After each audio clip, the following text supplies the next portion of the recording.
¿Cómo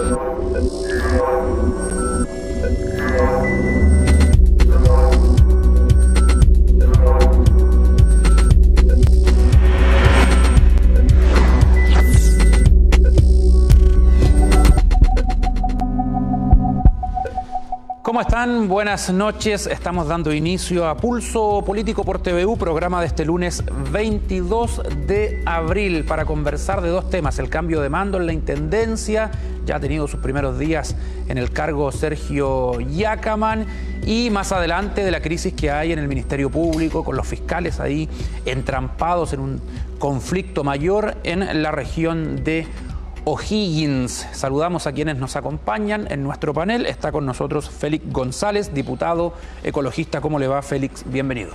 Muy bien, gracias por la invitación. También nos acompaña Humberto Toro, exgobernador de la provincia de Arauco del Partido Socialista. ¿Cómo le va, Humberto? Buenas noches, un agrado estar acá compartiendo. Nos acompaña además Alejandro Sáez, militante de Renovación Nacional de acá de la región del Biobío. Alejandro, buenas noches. Buenas noches, Francisco, un agrado. Buenas noches a todos. Y como siempre, don Hugo Varela Mora, nuestro jefe de prensa de Canal TVU. ¿Qué tal, Hugo? Hola, Pancho, buenas noches a todos. Bueno, ya Sergio Yacamán, Hugo, ha tenido sus primeros días como nuevo intendente de la región. Obviamente no se pueden hacer balances, pero sí conversar de sus desafíos y las primeras polémicas. Sí, mañana martes va a ser una semana exacta desde que se concretó la salida de Jorge Ulloa. Sergio Yacamán, estamos viendo imágenes de lo que fue el cambio de mando, un cambio de mando inédito porque no había ocurrido de esta manera. Está en pleno desarrollando sus actividades, las actividades propias de su cargo. Es una especie de compás de espera a la que estamos. No han habido cambios al interior, por lo menos de la plana mayor de la Intendencia. Van a venir, es evidente que deberían salir algunas personas, sin embargo hasta ahora no sabemos nada. Esto es importante señalar por lo que probablemente vamos a conversar ahora. ¿Quién van a poner en medio de los que sacan? Algunos RN tal vez, no sé, qué sé yo. El pasado 6 de agosto, y lo quiero señalar en este programa, hay dos personas que estaban en ese programa Pulso Político, don Alejandro y don Humberto Toro. Y en ese programa, el pasado 6 de agosto del año pasado, que está aquí a mi costado, don Alejandro dijo que Jorge Ulloa se iba en 1, en 4 o en 10 meses. Se fue en 8. Sí. ¿Qué sabía usted que no sabíamos nosotros? No, solo que conozco la situación política de Humberto al interior de la UDI, al interior del gobierno. Evidentemente, de Jorge Ulloa, él representa a un sector que no es mayoría, y probablemente cuando lo designaron lo hicieron como una apuesta para fortalecer la opción de Javier Macaya, que era el candidato que tenía más apoyo dentro del gobierno. Y bueno, y era evidente que Jacqueline Van Rysselberghe no iba a perder con facilidad la presidencia de la UDI. Entonces, la permanencia de Jorge estaba desde el primer día condicionada a la postura de Jacqueline Van Rysselberghe, que a la larga resultó ser ganadora, y no era ninguna apuesta osada decir que ella iba a ganar la elección frente a Javier Macaya, porque es una líder con más oficio, con más habilidad en elecciones que Javier Macaya. Pero entonces la salida de Jorge Ulloa, según usted, no tiene nada que ver con la manera de administrar la región del Biobío, con el bajo presupuesto, con los problemas entre RN y UDI al interior del gobierno regional. No, nada que ver. Desde luego RN no influyó en absolutamente nada. O sea, si hubiese influido RN habría salido 8 meses atrás. La salida de Jorge tiene que ver, desde mi punto de vista, exclusivamente con el triunfo de Jacqueline Van Rysselberghe, y el gobierno se tomó un plazo prudente de un par de meses para materializarlo. Sí, son 8 meses desde que lo dijo Alejandro Sáez, pero 13 meses alcanzó a estar en el cargo, claro. Poco más de un año Jorge Ulloa. ¿Usted cree que Jorge Ulloa sabía de estas movidas al interior de la UDI? Desde luego, desde luego. ¿Y no hizo nada para contrarrestarlo? Hizo mucho. ¿O no podía? No, hizo mucho y lo hizo bien. Jorge llevó una relación muy armónica con Jacqueline Van Rysselberghe, nunca trascendió. ¿Pero era fidedigna esa relación o era para las cámaras? Importa poco, ¿ah? El punto ¿Usted cree? Pero si termina con la salida de él. En el fondo porque ambos sabían que tenían una tensión insoluble. Y ambos, a partir de eso, llevaron la relación lo más educada y contenida posible. Y cuesta eso, ¿eh? Cosa que hoy no está ocurriendo. Salió Jorge y bueno, hoy día las declaraciones de Iván Norambuena a media tarde, ¿verdad? 3, 4 días atrás en la reunión con el ministro Chadwick, que no está de más que la hayan tenido, pero la hicieron pública. Aquí venimos a pedir que el nuevo intendente le dé trabajo a Jorge Ulloa y además de eso, que el gobierno le dé trabajo a Jorge Ulloa, y además que el nuevo intendente no despida a las personas cercanas al ex intendente Ulloa. En el fondo, 2 o 3 días después de la salida de Jorge Ulloa, Norambuena, Bobadilla y Macaya le cuentan a la región las razones de la salida de Jorge Ulloa, que no las conocíamos antes, por lo menos públicamente. ¿Y se puede gobernar así, con ese tipo de diferencias tan de fondo? Siempre se gobierna así. A veces trascienden, otras veces no, pero así es el poder. ¿Cómo ve usted la cosa, don Humberto Toro? Sí, yo comparto algo con mi amigo Alejandro, y es que el intendente Ulloa fue un tipo huevito de supermercado, sin embrión desde un comienzo, digamos. O sea, no iba a poder empollar nunca, porque evidentemente yo comparto contigo, no era, yo te diría que tiene 7 pecados capitales de la gestión de Ulloa. Uno, no era el candidato de Jacqueline Van Rieselberghe, que era la presidenta del partido, que además tenía interés en darle continuidad a su gestión como presidente del partido, que además tenía aspiraciones presidenciales y, si no, a lo menos, digamos, su retención senatorial. Por lo tanto, ella necesitaba construir su equipo al interior del gobierno de la región y eso no calzaba con la presencia de Ulloa en la gestión de la intendencia. Ese es un primer pecado original del intendente. El segundo pecado original es que además tiene un pasado pinochetista, demasiado marcado por una región que no es precisamente pinochetista, y eso hizo que no lograra, a mi juicio, por más los esfuerzos que pudo haber hecho, quizás los hizo, no lo sé, de establecer cierta cordialidad no solo al interior de su núcleo político. Pero nunca además tuvo una declaración desafortunada, se cuidó mucho de aquello. Es que uno puede no hacer declaraciones en el presente, pero nadie se puede, ¿no es cierto?, deshacer de su pasado. Y su pasado marcó, y por lo tanto fue muy compleja también la relación con aquellos que somos opositores al actual gobierno, que no se le hacía fácil a él establecer cierto diálogo con la oposición, producto, digamos, de esa marca que inevitablemente estaba. Lo tercero, yo diría, mientras estaba hablando Alejandro, estaba notando, porque un tercer pecado capital es que no logró constituir nunca equipos. Él terminó su gestión prácticamente sin tener todos sus CEREMI, ni todos sus directores, y cuando los llegó a tener, tuvo cambios al mismo tiempo. Es decir, no logró armar un equipo, ¿no es cierto?, de gestión. Y además de eso, en el momento casi una semana antes que salga de intendente, resulta que sus CEREMI aparecen en la prensa con las instrucciones, digamos, que tienen que ser candidatos. Y entonces, en estricto rigor, no alcanzó ni a gobernar la región, porque no tuvo los CEREMI. Y luego de eso, cuando está a punto de salir, sus CEREMI están en candidatura. Entonces, la pregunta que uno se hacía es ¿cuándo van a gobernar la región? Y cuándo se van a dedicar efectivamente, ¿no es cierto?, a ser parte del desarrollo de la región. Por lo tanto, otro pecado original tiene que ver que jamás tuvo estrategia de desarrollo de la región.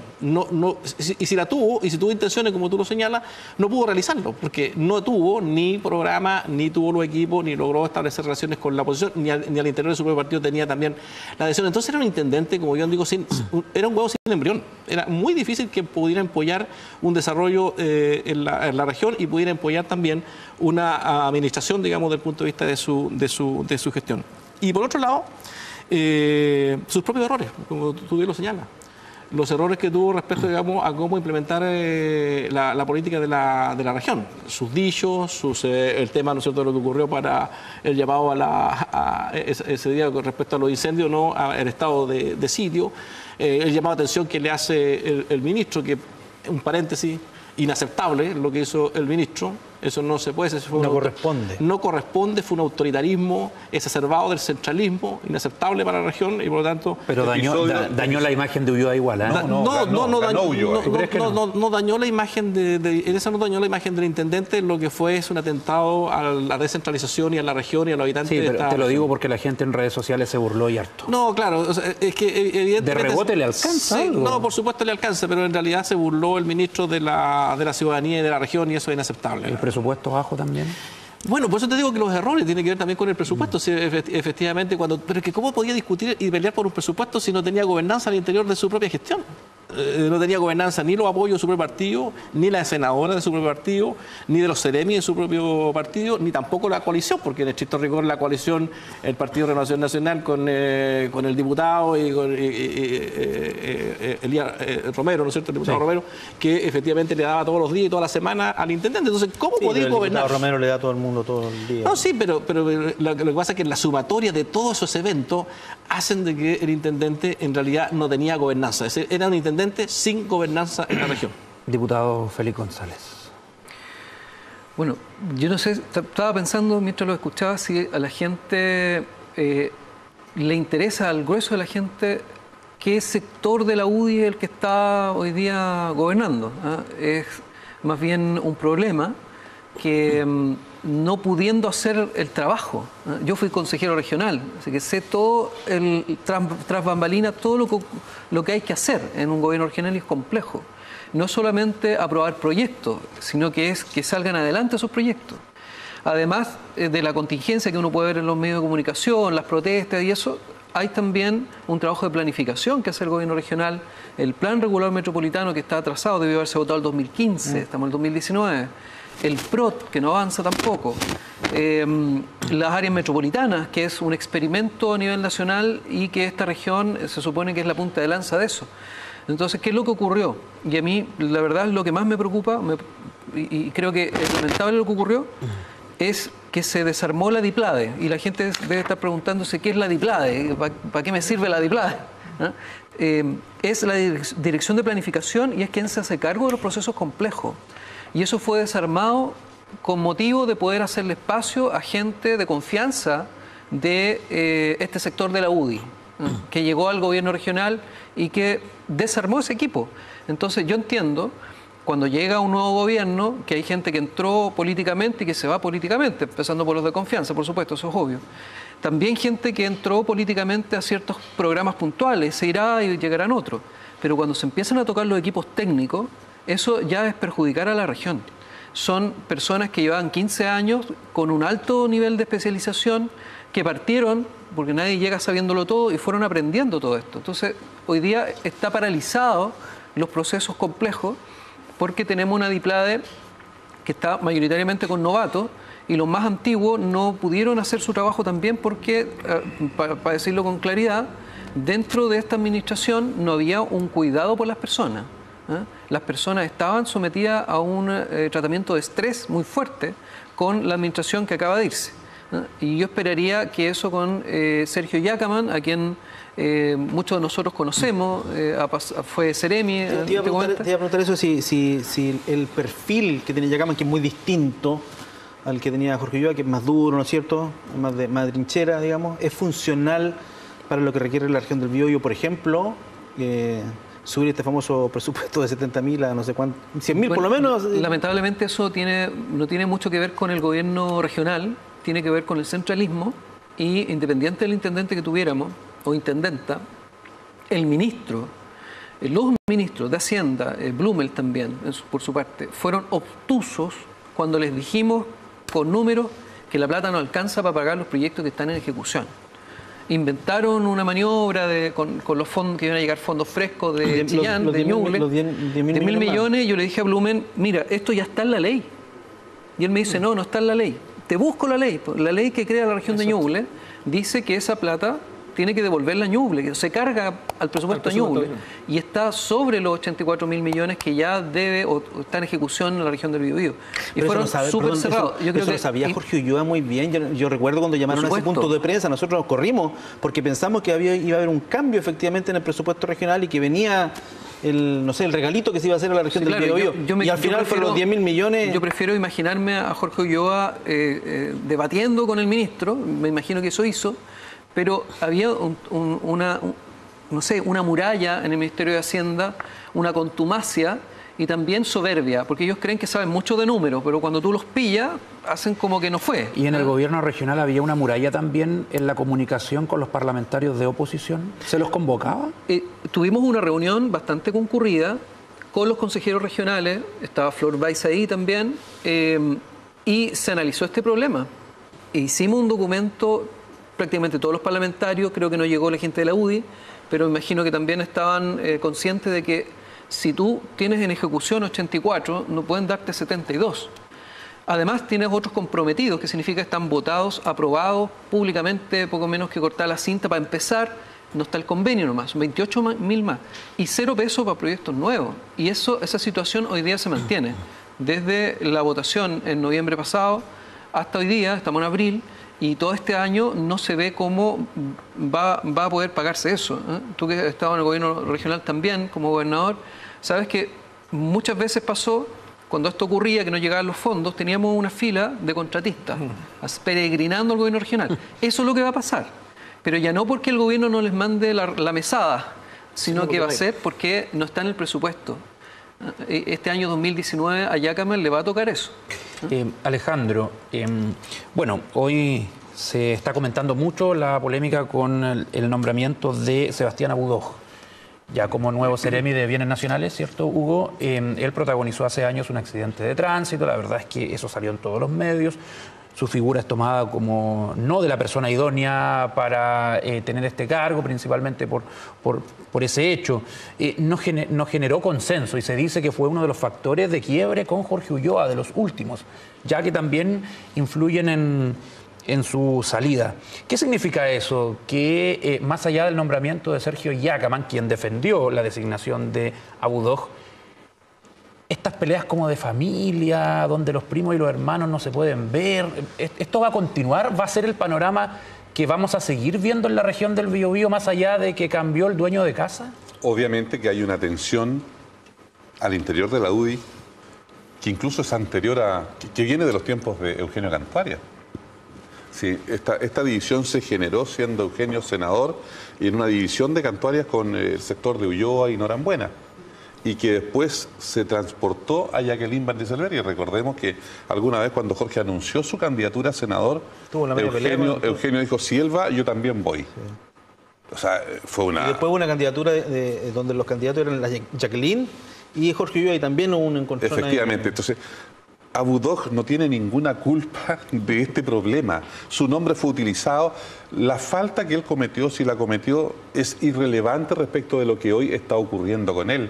Muchas autoridades, algunas se sientan aquí, han participado de hechos similares y peores que ese, ¿verdad? Y están aquí todos. Eso por un lado, entonces. Entonces, lo que le ocurrió a Abudoj no es tema, pero Abudoj es un buen ejemplo para que, en este caso Iván Norambuena, torpedee un poco al nuevo intendente, lo advierte y lo amenace en un estilo de lograr posiciones de poder que es el torpedo frontal, porque hay otros estilos que son más la negociación privada y silente, pero aquí claramente los parlamentarios que apoyan o que apoyaron a Jorge Ulloa han optado por una salida frontal a disparar en contra de las autoridades actuales para lograr mantener su espacio de poder. Y si tenemos ese conflicto en la UDI, tenemos un conflicto similar en RN, ¿qué nos queda a nosotros como ciudadanos de esta región del Biobío? Ser partícipes, espectadores de este triste... Más grave que eso, show. Eso es triste y es un show. Es que su análisis es bastante pesimista. Lo es,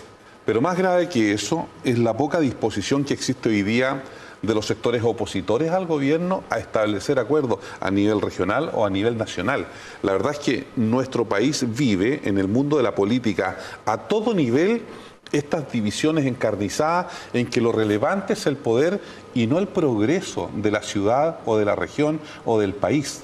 Entonces, tenemos que cambiar un poco el switch.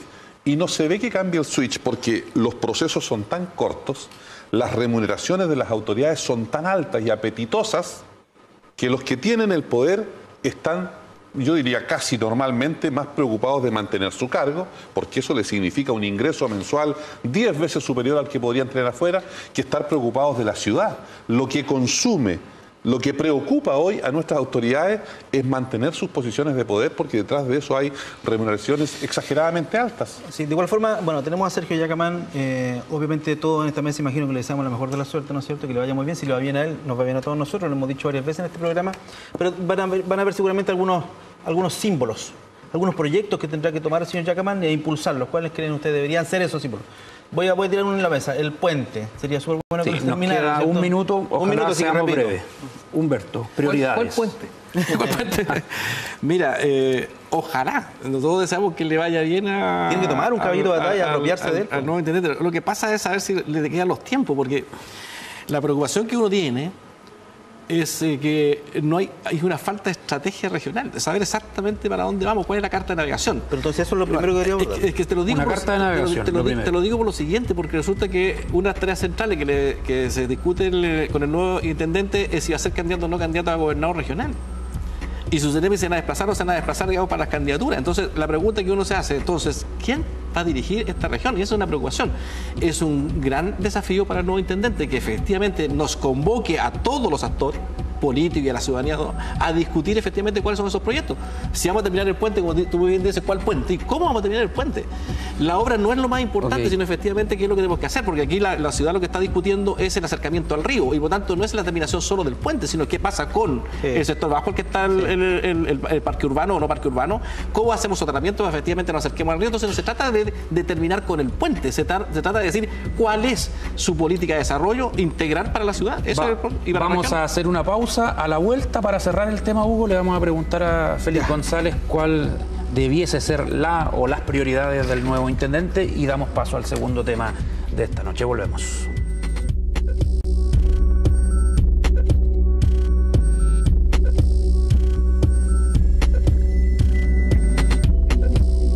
¡3.800 millones!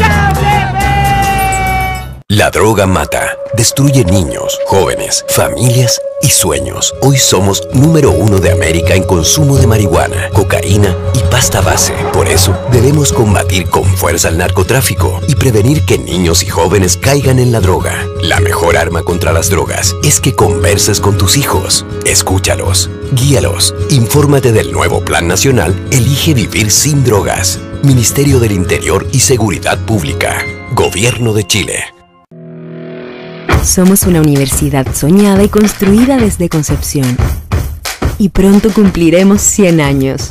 Pero la obra iniciada con entusiasmo y audacia se prosiguió con constancia inquebrantable. Un siglo con espacios para todos. Algunos aprendieron a caminar, a andar en bicicleta, a estudiar. Y sí, también a casarse. Esta es la casa de mentes luminosas, artistas visionarios, rebeldes, científicos adelantados a su tiempo, ciudadanos de espíritu libre. ¿Por qué la gente de esta universidad no puede estar quieta?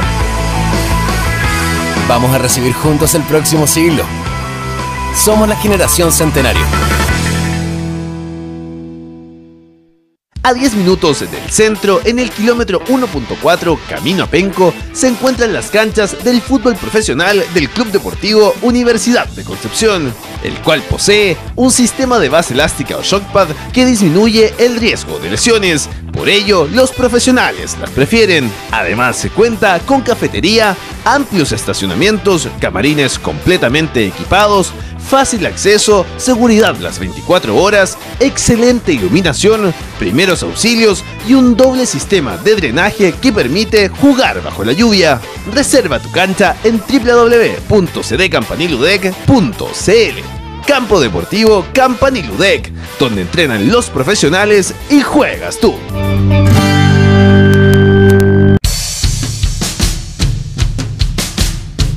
Soy el Tigre Muñoz y atajar en la Copa Libertadores para el Campanil es todo un privilegio.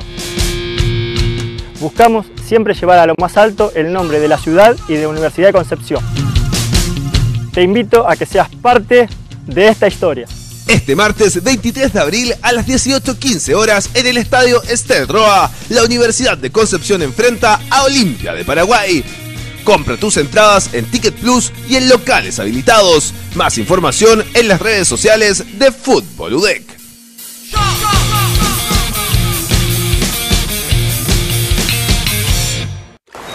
Si quieres llegar a todas partes, ¡te regalo mi camioneta! En abril juega Keno con todo y podrás ganar el 4x4 de Pancho Saavedra. ¡Chao, Chile!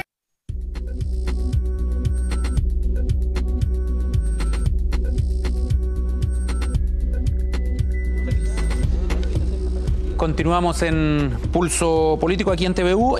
Antes de hablar del Ministerio Público, escuchar al diputado Félix González, brevemente, por favor, acerca de las prioridades que debiese tener Sergio Yataman en la región. Bueno, me temo que va a estar tratando de pagar las cuentas, porque hay poca plata y muchos de los proyectos. No, prefiero concentrarme en las tareas que hay que hacer más que en la política, digamos, partidista. Me refiero a que hay una serie de proyectos y lo que esperan los municipios del gobierno regional es que se vayan ejecutando y vayan avanzando esos proyectos. Pero hay dos desafíos que a mí por lo menos me gustaría que pudiera resolver, que son los desafíos, los reales desafíos. Un desafío es el agua. En esta región, cuando estaba Ñuble incluida, gastábamos 5.000 millones de pesos al año en camiones de aljibe, un 5% del presupuesto de la región. Y a lo mejor acá en la ciudad de Concepción no se nota, porque abrimos la llave y sale agua de Esvío, que es donde trabajaba el intendente. Igual se reparte. Se reparte en sectores rurales de Concepción, ¿verdad? Y el otro gran problema es la conectividad, y ahí no estoy hablando de cómo sacamos la madera para llevarla para otros lugares, es un problema que tiene que resolver la Corma, sino que cómo la gente se está desplazando hoy día en la ciudad y perdiendo horas de vida porque está mal diseñado el tránsito y está mal diseñado a futuro la ciudad. El plan regulador. Lo que significa planificar, y más que plan regulador, porque en Chile se planifica solamente el uso de suelo, es el plan regulador. Pero aquí tiene que haber una planificación real que incluya el desarrollo económico de un territorio, el desarrollo humano de un territorio, cómo vamos generando calidad de vida. O sea, no solamente tomar el plano y donde hay industria poner industria, donde hay casa poner casa y donde hay área verde poner área verde. Eso es lo que se hace hoy día y eso no es planificar. Entonces tiene dos desafíos grandes. Uno que tiene que ver con la planificación en general, territorial y no solamente uso de suelo. Y el otro gran desafío que es el agua. Y ahí obviamente el cambio climático y el código de aguas que está secuestrado en el Senado son unas llaves que obviamente sería importante poder sacarlas. Pero va a tener que enfrentarlo y así se le va a medir.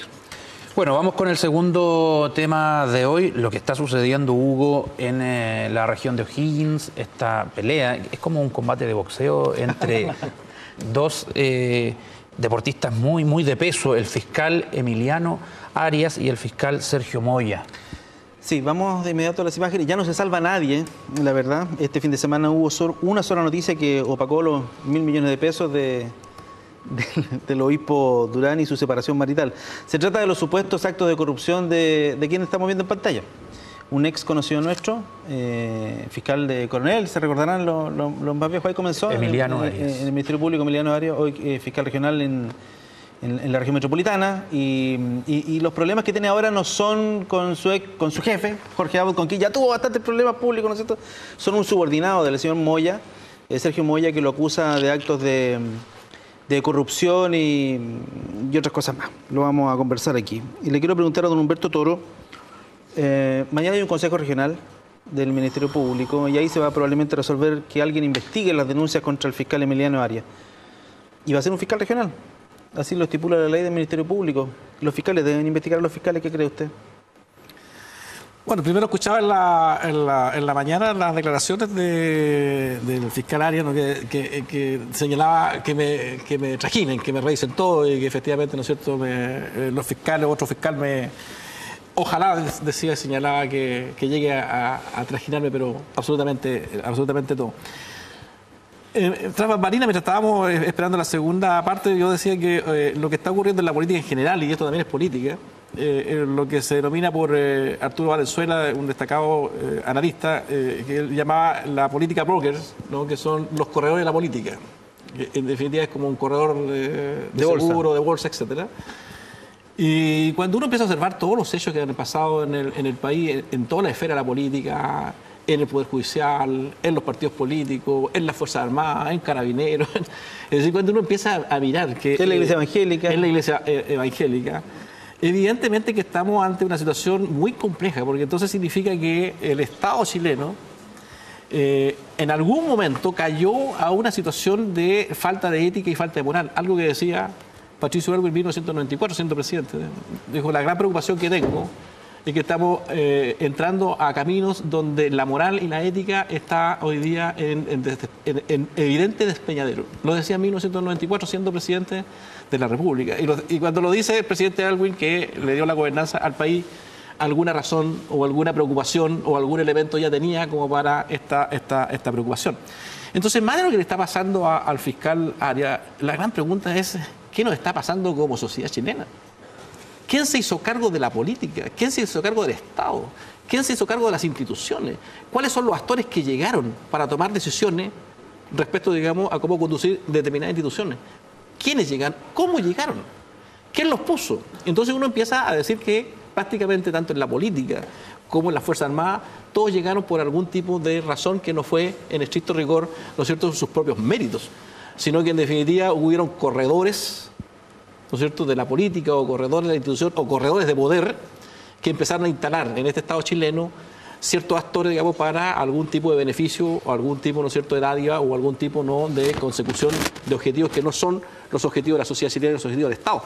Y por lo tanto, lo que estamos hoy día en Chile es una profunda crisis moral y ética respecto a la conducción. ¿Por qué los jueces... Ya amplió la conversación, don Humberto. ¿Por qué los jueces son elegidos por el Poder Ejecutivo? ¿Y por qué no en carrera al interior de la misma judicatura? ¿Por qué un ministro tiene que designar un presidente? Alguien decía en la mañana, discúlpame, alguien decía en la mañana también en la información que efectivamente la elección de los jueces debería ser en acto público, ¿no? Que permitiera efectivamente no saber exactamente cuáles son las razones, cuáles son los méritos que tienen. Pero yo hoy día cada vez más le encuentro razón. Yo les sugiero que lean a los amigos que están escuchando el libro que le acabo de señalar. Esto no es una cosa que está ocurriendo en Chile ahora. Él lo escribe en función también de lo que empezó a ocurrir en el mundo. Chile, en estricto rigor, que éramos un país, ¿no es cierto?, como los ingleses a niveles mundiales, que éramos los más probos. La verdad es que la probidad, al parecer, solo era un título, pero que en estricto rigor algo pasó.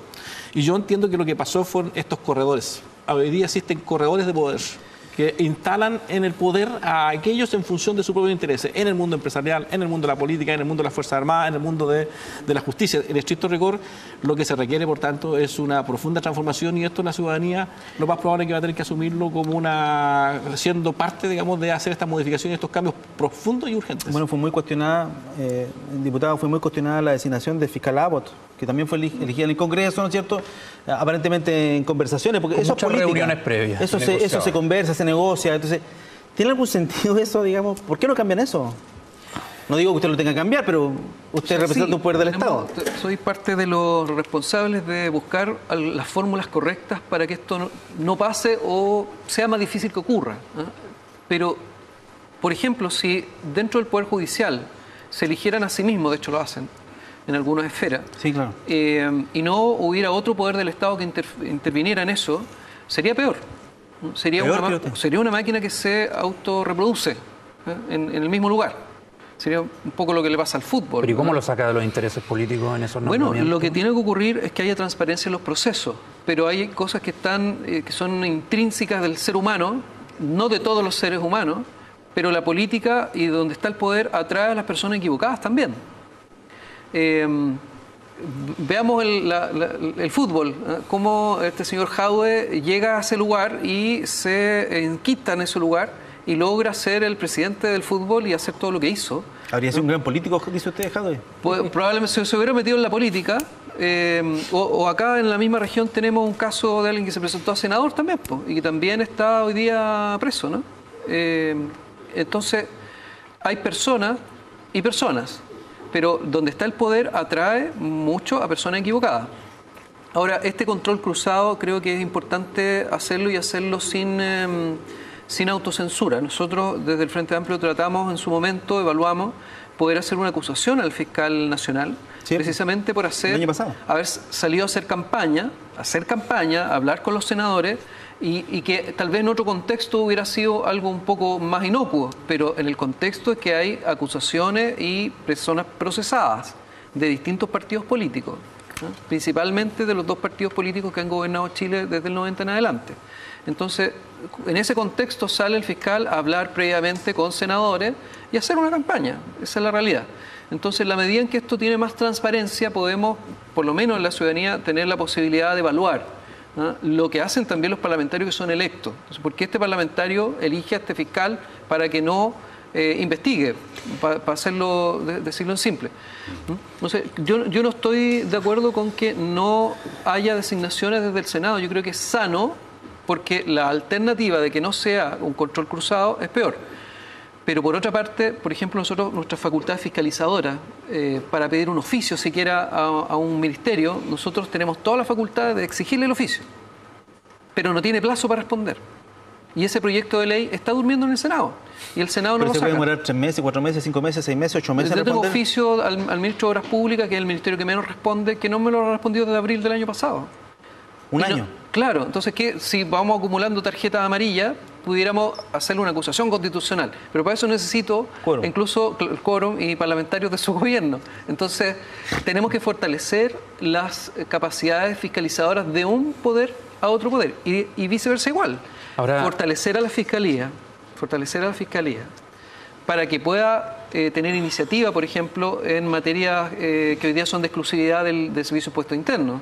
Si el Servicio de Impuesto Interno no avanza, la Fiscalía no querella, no pueden avanzar. Si el CERVEL no hace tal cosa, entonces tampoco puede. Eso es tan evidente, pero una fiscalía que tampoco tiene hoy día ningún actor sobre ella para medir y evaluar. Escuchemos a Alejandro, porque eso también se critica de los fiscales, que son una figura prácticamente sin contrapeso, muy mediática, ahora enfrascado en conflictos internos, donde un subalterno no respeta a su jefe, lo acusa, donde la corrupción está ahí. Lo que pasa en la región en la sexta región es una vergüenza. O sea, tenemos el caso de los magistrados que están suspendidos, ahora lío con los fiscales. Quiero mencionar específicamente qué se acusa al fiscal Arias, muy cortito, son 4 situaciones. Arias habría actuado de manera irregular al haber favorecido al condenado síndico Hernán Chadwick en el caso Cabal, eso ya lo sabemos, ¿cierto? Con un procedimiento abreviado, aunque él dice que no, que sí. Segundo, haber obstruido la investigación en el caso de los jueces de la Corte, previo a la solicitud de formalización del magistrado. Lo que dice el señor Moya es que Arias nunca le dio, comillas, la pasada para que pudiera formalizar a los ministros de la Corte, o al menos habría demorado ese tema. Tener un trato preferente con el abogado del Ministerio del Interior, Luis Hermosilla. Luis Hermosilla muy poderoso, lo sabemos todos, ¿no es cierto? ¿Quién no podría tener un trato preferente con él? Bueno, en fin. Y haber filtrado información a un familiar en Puerto Montt. Esta información parece que lo saqué de la tercera, no estoy seguro. No, y hay algo del caso Cabal, no sé si lo nombraste de Dávalos también. ¿Me permite una sola un paréntesis? Lo que pasa es que hoy se está poniendo en evidencia y en el concepto público hechos que venían ocurriendo hace mucho tiempo, pero que la misma democracia y el mismo empoderamiento de la ciudadanía hace y está obligando que estos hechos que están. Solo un recuerdo. La acción de Mónica Madariaga con el actual presidente de la República, don Sebastián Piñera, cuando realizó todas las gestiones siendo ministra, ¿no es cierto?, de Justicia, claro, para evitar, digamos, que el señor Piñera fuera preso. ¿Qué es eso? Lo mismo que está ocurriendo hoy día con el fiscal Arias. ¿Cuál es la diferencia? Digamos, ¿cuál es la diferencia? La diferencia está en que hoy una ciudadanía más empoderada, con organismos públicos, una prensa un poco más abierta a denunciar estos hechos, a ponerlo sobre el tapete público, entonces se evidencia algo que hace rato venía en datos de corrupción. Mónica Madariaga lo dijo. Hice todos los trámites posibles y todas las gestiones ante los jueces, para evitar, ¿no es cierto?, que el señor Sebastián Piñera fuera preso en su oportunidad por la estafa al Banco Talca. ¿Cuál es la diferencia con hoy? Solo que hoy podemos efectivamente hacer justicia. ¿Usted cree podemos hacer justicia? Eso siempre ha existido, ¿no? Que ahora ocurre con mayor frecuencia. Bueno, el ejemplo de Sebastián Piñera es un ejemplo claro y nítido. Que ha existido siempre, es evidente. Hoy día hay las herramientas para que estas cosas se conozcan con mejor detalle. Quiero hacer una cápite muy breve. Es primera vez que estoy con Félix, diputado Félix González, y me genera una buena impresión. Me genera la esperanza de que a lo mejor las generaciones jóvenes cambien este país. Yo quisiera que él mantuviera esta forma de pensar con los años y los años, porque los que estamos delante tuyo, Félix, hemos fallado. No hemos sabido construir una sociedad que pueda avanzar en el combate a la corrupción. 30 años atrás o 40 años atrás había un dicho en Chile, decía, autoridad que no abusa no es autoridad. Pierde su prestigio. Claro, y esto era como una cosa normal y aceptada, que las autoridades tenían que abusar. Lo que ocurre hoy día en el Poder Judicial no es acaso lo que está ocurriendo en la Iglesia Evangélica, no es lo que ocurrió en la Iglesia Católica, en el fútbol, en las Fuerzas Armadas, en la política. Entonces, por algún momento reconozcamos los chilenos que no somos muy honrados, que somos medios dados a la pillería. Y el sistema judicial antiguo tenía esos problemas, pero por eso inventamos la reforma procesal penal. Resulta que ahora tenemos problemas con la reforma procesal penal. Es que yo creo que hay una cosa nueva, es lo que está, más que haber tenido hoy día, más que tener hoy día fiscales que antes no, lo nuevo hoy es que nuestras autoridades o que las personas que detentan el poder tienen demasiado poder y demasiado buen estatus. O sea, ganan tanto dinero. Hay que bajarle el sueldo, ¿sí? Hay que bajarle el sueldo. 20 años pero atrás, sí, una de las excusas para esos sueldos altos en el Congreso particularmente era para que no hubieran actos de corrupción, para que no se vieran tentados. 15 años atrás, los parlamentarios chilenos, Félix, tú eres muy joven, nos decían que había que mejorar los sueldos para evitar la corrupción. Hoy es evidente que un individuo. Que eso no funciona, ¿cierto? Jadwe ganaba a lo mejor 1 millón de pesos, se convierte en presidente de la asociación de fútbol y gana 10 millones, pero eso no cambió que el tipo fuera corrupto y que robara más de esos 10 millones que ganaba. ¿Te fijas? O sea, evidentemente que cuando un individuo accede a posiciones de poder, no se frena. Y no dice, ahora estoy feliz, he progresado, me compré una casa, un departamento más bonito. Entonces, tal vez hay que hacer el trabajo inverso, disminuir el poder de las autoridades en el ámbito judicial, en el ámbito político, en el ámbito eclesiástico, religioso, en todos los ámbitos, que nuestras autoridades no sean tan poderosas y abrir ventanas, permitir que el periodismo tenga acceso. Como decía él, que los procedimientos sean públicos para elegir un magistrado. Un notario. Porque tal parece que los chilenos llevamos en nuestro ADN un gen inclinado hacia la corrupción demasiado potente. Tal vez soy pesimista. Pero acá ningún expresidente se ha pegado un tiro como Alan García. No es para tanto, dices tú. O es para tanto, Alejandro. Uno se lo ve. O dos. Humberto. Quizás hay que ampliar el poder, siguiendo lo que dice... Es que en la estadística lideramos como un país transparente, año tras año. Sí. No sé si eso da una esperanza. Pero hay que ampliar el poder. Yo soy convencido de que lo que tenemos que darle más poder a la ciudadanía.